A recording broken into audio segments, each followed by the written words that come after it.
Buenos días, buenas tardes y buenas noches, queridos y queridas estudiantes de métodos radiológicos. El día de hoy vamos a ver columna cervical, ya, pero también vamos a repasar un poco de la columna en general. Para esta oportunidad, bueno, aquí estamos viendo una columna en la cual podemos ver la sección cervical, que tiene 7 vértebras, la sección torácica, que tiene 12, la sección lumbar, que tiene 5, 6 o 7 también he visto yo, ¿ya? Pero en general pueden ser 5 a 6 vértebras, en caso de que existan vértebras de transición. Y también tenemos sacro y coxis. Entonces acá estamos viendo una visión frontal a la izquierda de su pantalla y a la derecha una visión lateral.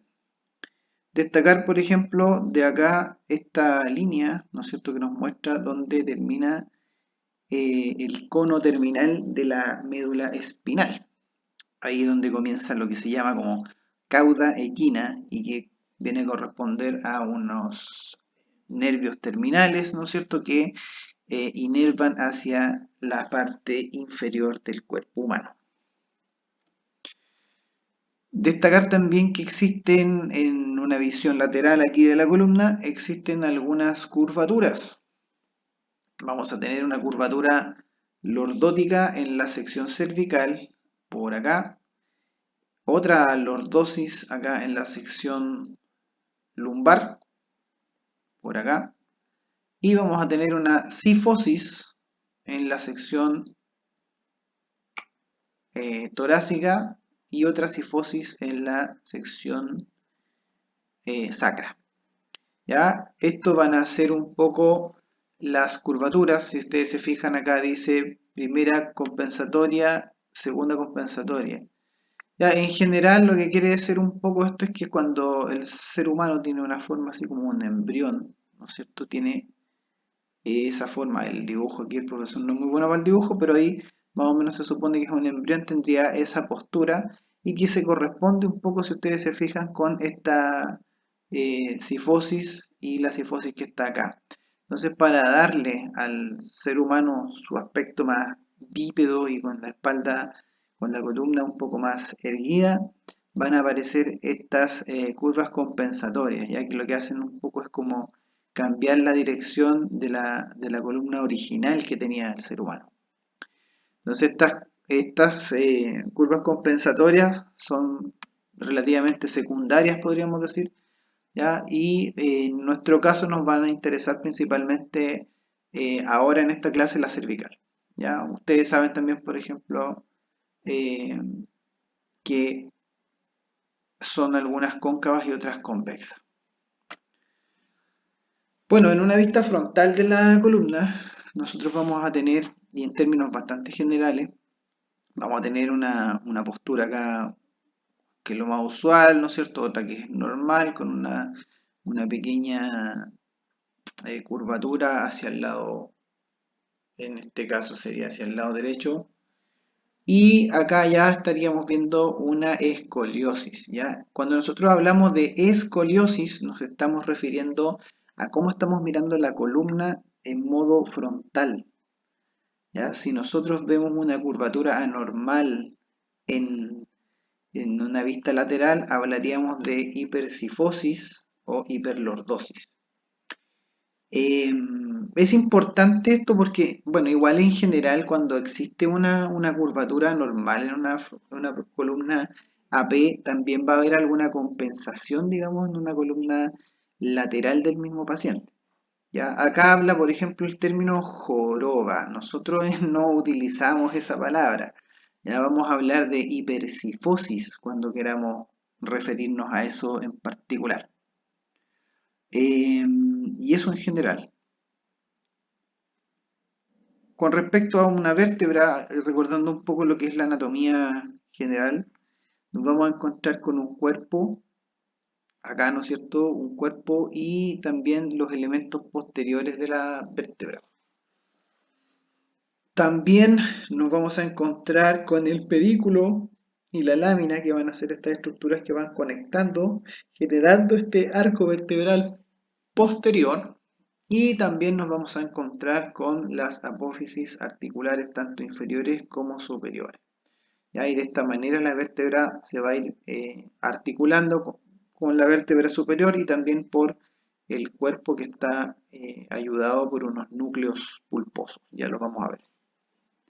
Ya, pero esto es en general como la anatomía más básica de una vértebra. Si ustedes se fijan, en este caso lo más probable es que estemos viendo una vértebra lumbar, ya, porque el cuerpo lumbar en este, o sea, el cuerpo vertebral en este caso es bastante grueso con respecto al agujero vertebral que está atrás. Ya este orificio vertebral por donde pasa el canal raquídeo es bastante más pequeño con respecto al cuerpo. En una vértebra cervical yo diría que incluso esto es más grande.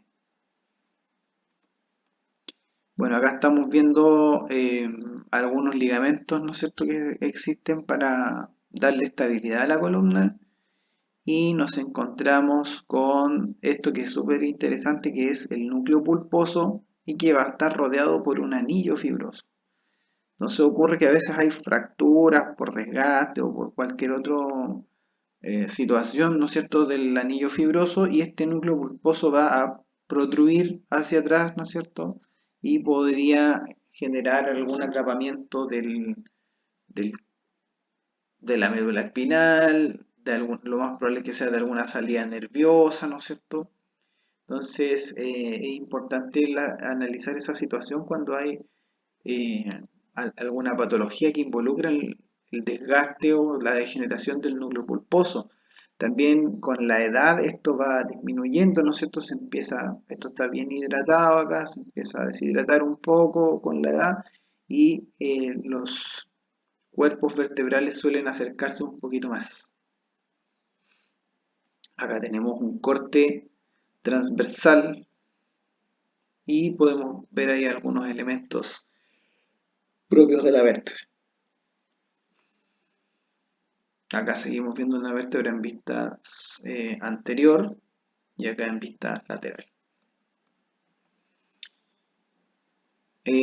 Acá ya propiamente tal estamos mirando una vértebra cervical, ¿ya? Y para los que todavía les cuesta reconocer las vértebras, la verdad es que la vértebra cervical es la más fácil de reconocer porque tiene, o sea, con bastante imaginación, tiene la cara como de un chanchito, ¿ya? Aquí, por ejemplo, el cuerpo vertebral es la nariz, ¿no es cierto? Los orificios transversos son los ojos y acá tiene como las mejillas, ¿no es cierto? Y el canal, el orificio vertebral sería un poco la boca del chanchito, como un chanchito sonriendo.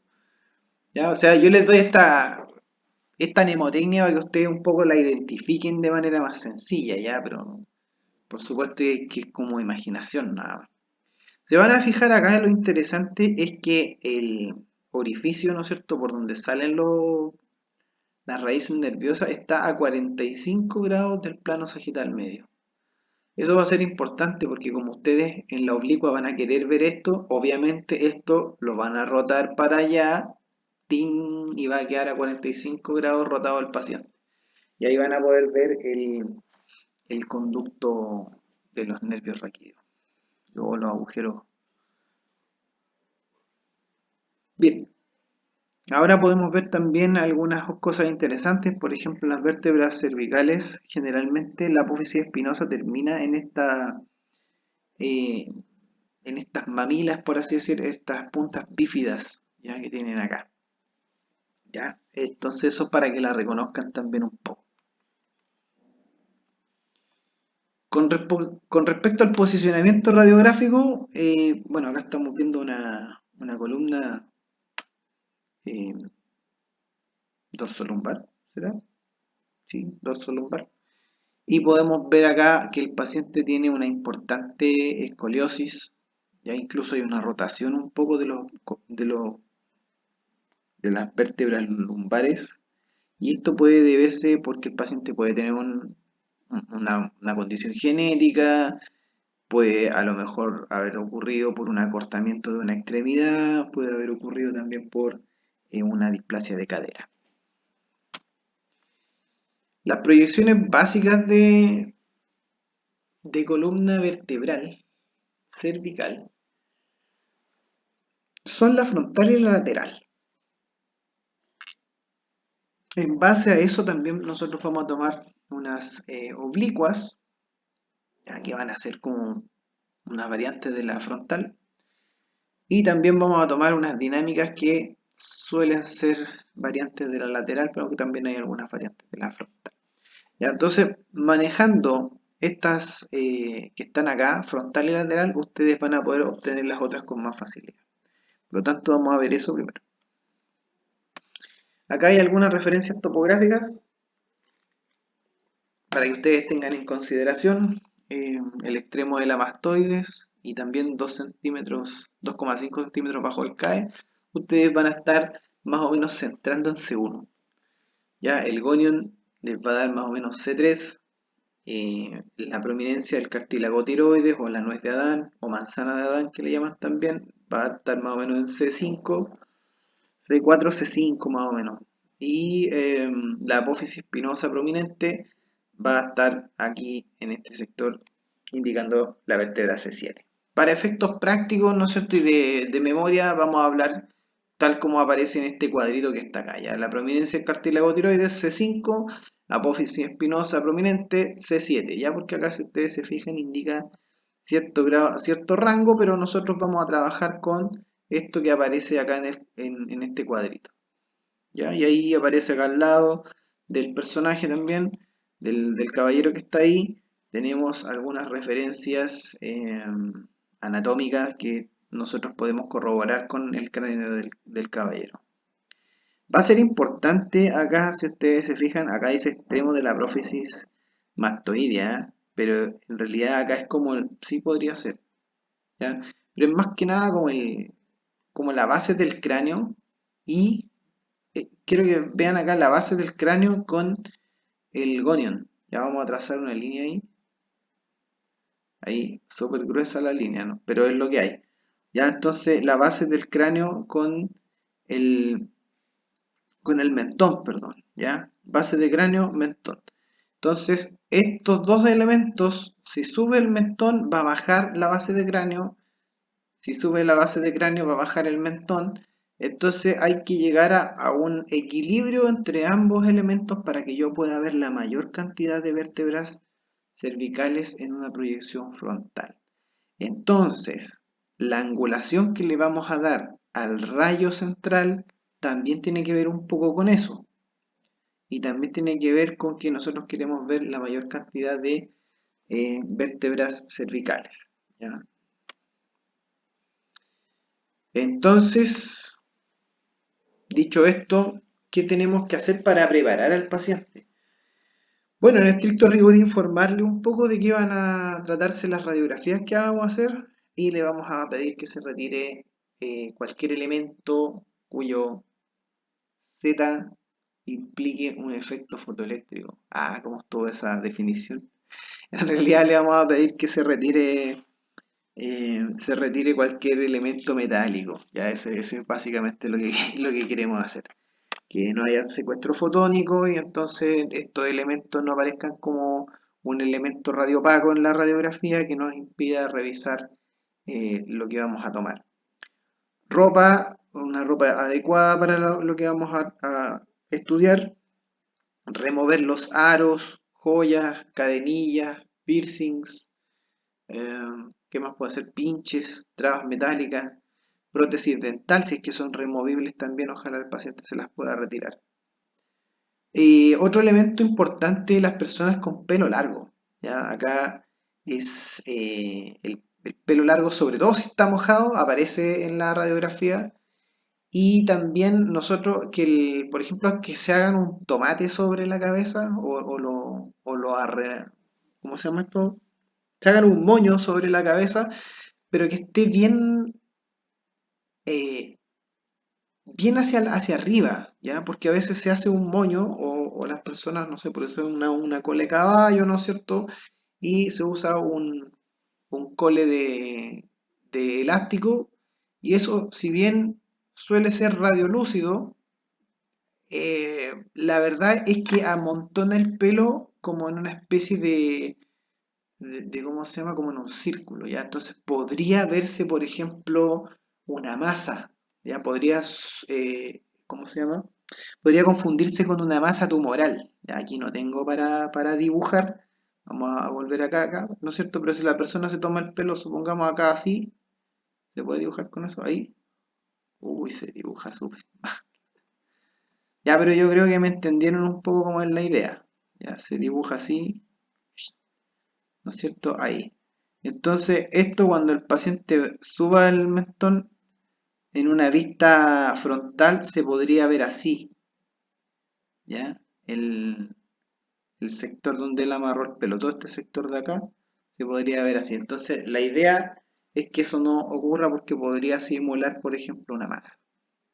Vamos a hacer un breve descanso y pasamos a la parte 2.